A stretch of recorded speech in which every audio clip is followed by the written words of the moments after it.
Salut à tous, bienvenue dans votre JT du vendredi 29 mai, voici les titres qui seront développés dans cette édition. Ce vendredi soir, c'est la traditionnelle fête des voisins, 8 millions de participants dans toute la France, et à Gravelines, si chaque quartier a son organisateur, les tables et les chaises sont fournies par la ville, un travail de fourmi.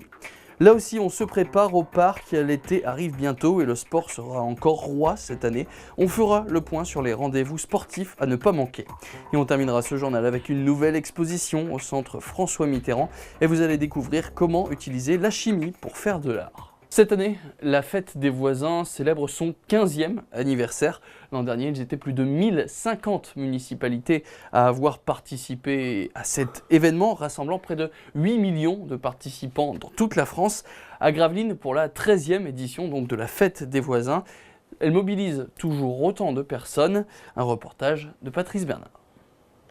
Environ 1000 habitants se mobilisent à Gravelines pour la fête des voisins 2015. Un événement soutenu par la municipalité qui apporte son aide logistique et financière via le FAC, le Fonds d'action citoyenne. Avec le service des fêtes, se sont mises à disposition de tables, de chaises. Bien sûr, il n'y a pas d'alcool de délivré, ça c'est un principe. Donc c'est plus souvent c'est de toute façon de l'alimentation. Bon, ce qui est denrées, la viande, des salades, des choses comme ça. Mais chaque participant ramène de son côté les autres éléments qui manquent, ou quelques quartiers proposent aussi une participation financière par habitant afin d'acheter donc tout ce qui est les boissons. De 20 à 80 personnes sont attendues selon les quartiers. Alors que certains lieux ne se sont pas mobilisés cette année, d'autres prennent la relève.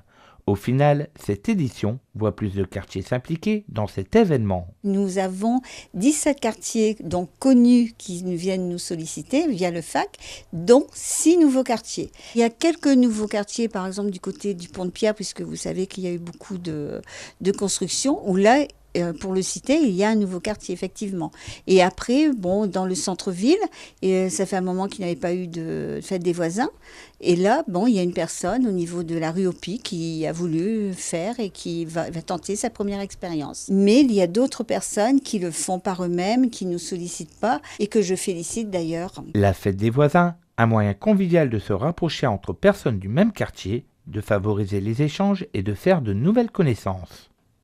Et on enchaîne donc ce journal avec la programmation estivale du parc des Rives de l'Aa. Et cet été donc le sport sera encore roi sur le bassin gravelinois. Beaucoup d'événements sont à venir. Plus d'explications, Emmanuel Depecker, Aurélien Février.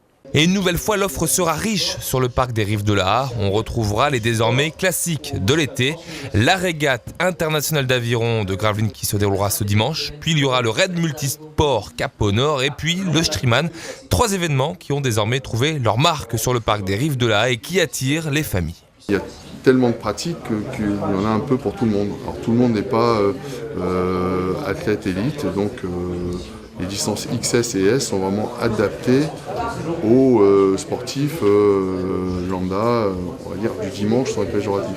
Donc celui qui veut venir se faire plaisir pendant 3 heures va venir sur le parcours famille avec ses enfants. Celui qui veut se faire plaisir pendant 5 heures ou 6 heures va aller sur le parcours découverte. Et celui qui veut vraiment performer va se mettre sur le parcours élite. Ce sont des épreuves où beaucoup de familles viennent avec des enfants.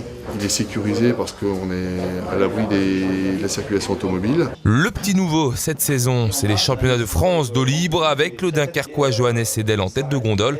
Gros poisson ferré par le parc puisque l'eau libre est redevenue discipline olympique depuis Pékin 2008. Est revenu très vite au début des années 2000 toutes les questions d'environnement et d'écologie pour qu'on revienne en fait sur ces pratiques-là. Si le comité international olympique a ouvert ses portes à une épreuve comme celle-ci, c'est pas un hasard. Et je pense que c'est une bonne chose pour nous tous, puisque si on peut aller en vacances et se baigner dans un lac ou dans une rivière et on sait qu'elle est de bonne qualité, ça rassure les parents et on est content également de pouvoir faire évoluer dans un milieu naturel et non forcément fermé. Et ces championnats de France de nage en eau libre débuteront jeudi 4 juin pour 4 jours de compétition. Et à partir d'aujourd'hui, le Centre artistique et culturel François Mitterrand accueille une nouvelle exposition intitulée Pour le plaisir des yeux. Une exposition de Gérard Matzkeit, un artiste qui met la chimie au service de l'art. Patrice Bernard est allé à sa rencontre. Originaire de Hambourg et installé sur le littoral dunkerquois depuis plus de 45 ans, Gérard Matzkeit n'est pas un artiste comme les autres. C'est en travaillant sur l'isolation des bateaux frigorifiques sur les chantiers navals qu'il a découvert sa vocation d'artiste.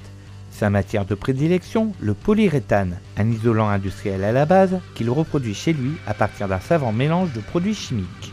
J'ai étudié la chimie déjà depuis des années, j'avais 18 ans, jusqu'à l'année 68.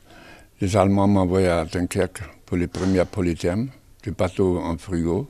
J'exprime un peu l'industrie, je travaille toute ma vie dans l'industrie. À travers ses œuvres, on peut retrouver les paysages industriels du Dunkerquois, des présentations plus cosmiques, de l'art figuratif comme de l'art abstrait.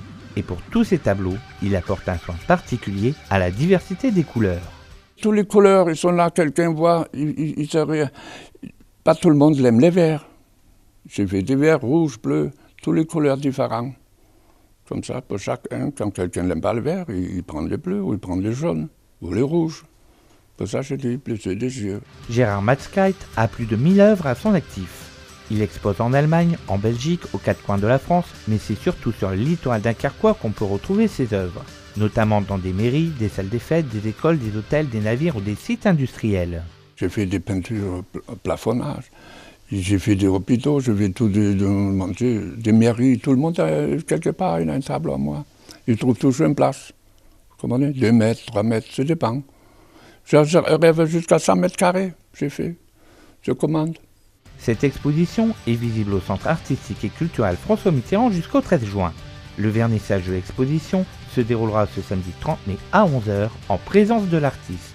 Voilà, c'est la fin de ce journal. Merci à tous de l'avoir suivi. On se retrouve donc lundi pour un nouveau JT. Très bonne soirée à tous et bon week-end sur Delta TV.